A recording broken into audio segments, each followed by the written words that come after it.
حضرت عبداللہ ابن عباس رضی اللہ تعالیٰ عنہ سے مروی ایک روایت ہے، میں ایک دن حضور کے پیچھے بیٹھا ہوا تھا، سواری میں حضور کا ردیف تھا، تو حضور نے فرمایا، اے بیٹے، اے لڑکے، میں تجھے کچھ کلمات سکھاتا ہوں، تو اللہ کے حقوق کا خیال رکھ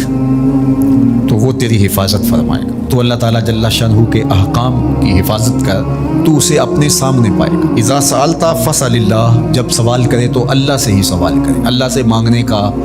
مزاج پیدا کر لے کہ فرمایا تمہارے جوتے کا تسمہ بھی ٹوٹ جائے تو وہ بھی اللہ سے مانگو۔ ضرور بازار میں جاؤ دکاندار سے، لیکن حقیقی طلب اللہ سے ہونی چاہیے، بات بات پہ اللہ سے سوال کرو، بڑی سے بڑی چیز بھی اس سے مانگو،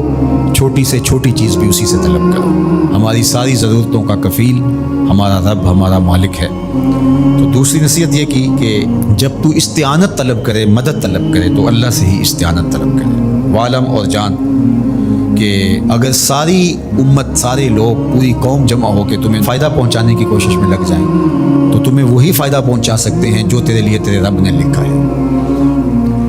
اور فرمایا وَإِنِ اجْتَمَعُوا عَلَىٰ أَن يَضُرُّوكَ بِشَيْءٍ، اور اگر تمہیں نقصان پہنچانے کے درپے ہو جائیں، لَمْ يَضُرُّوكَ إِلَّا بِشَيْءٍ قَدْ كَتَبَهُ اللَّهُ عَلَيْكَ، تو تجھے صرف وہی نقصان پہنچا سکتے ہیں جو اللہ نے تیرے لیے لکھا ہے۔ سارا زمانہ بھی مخالف ہو جائے، تیرا کچھ نہیں بگاڑ سکتا۔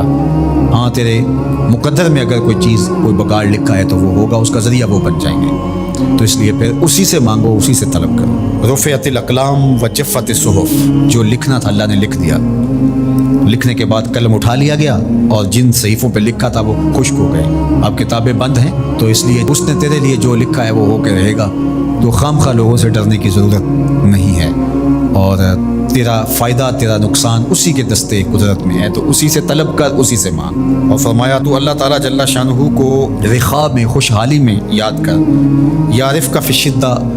وہ تجھے مشکل میں پہچانے گا، یعنی جو شخص خوشحالی کے دور میں اس کے پاس دولت ہے، صحت ہے، تو اللہ تعالیٰ کو فراموش نہیں کرتا، اللہ اس کی بدحالی کے زمانے میں اس کو فراموش نہیں کرتا۔ وعلم، اور جان، ان النصر مع الصبر، کہ جو مدد ہے وہ صبر کے ساتھ آتی ہے، وان الفرج مع الکرب، اور کشادگی جو ہے وہ مشکل کے ساتھ آتی ہے، وان مع العسر یسرا، اور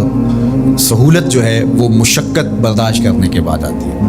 تنگی کے بعد فراخی آتی ہے، پہلو مشکل پھر تمنا، پہلو گنڈا پھر پھول، شاید مگروں پہلو مکھیاں ڈسدیاں ڈنگ والیاں، تو یہ سب ہوتا ہے، مشکلات، تکلیفیں، آلام، مصائب، ان سب سے گزر کر کے آسانیاں آتی ہیں۔ خود حضور کی زندگی دیکھ لیجئے، مدنی زندگی، مکی زندگی کے گزرنے کے بعد، طائف کے مراحل کو طے کرنے کے بعد آتی، تو ہم ڈائریکٹ اگر چاہیں مکی زندگی کو اختیار کیے بغیر اور طائف کی مشکلات اور سنگلاخ راستوں سے گزرے بغیر مدنی برکتیں حاصل کرنا، تو وہ نہیں پا سکتے، تو یہ اللہ تعالیٰ نے ایک نظام رکھا ہوا ہے۔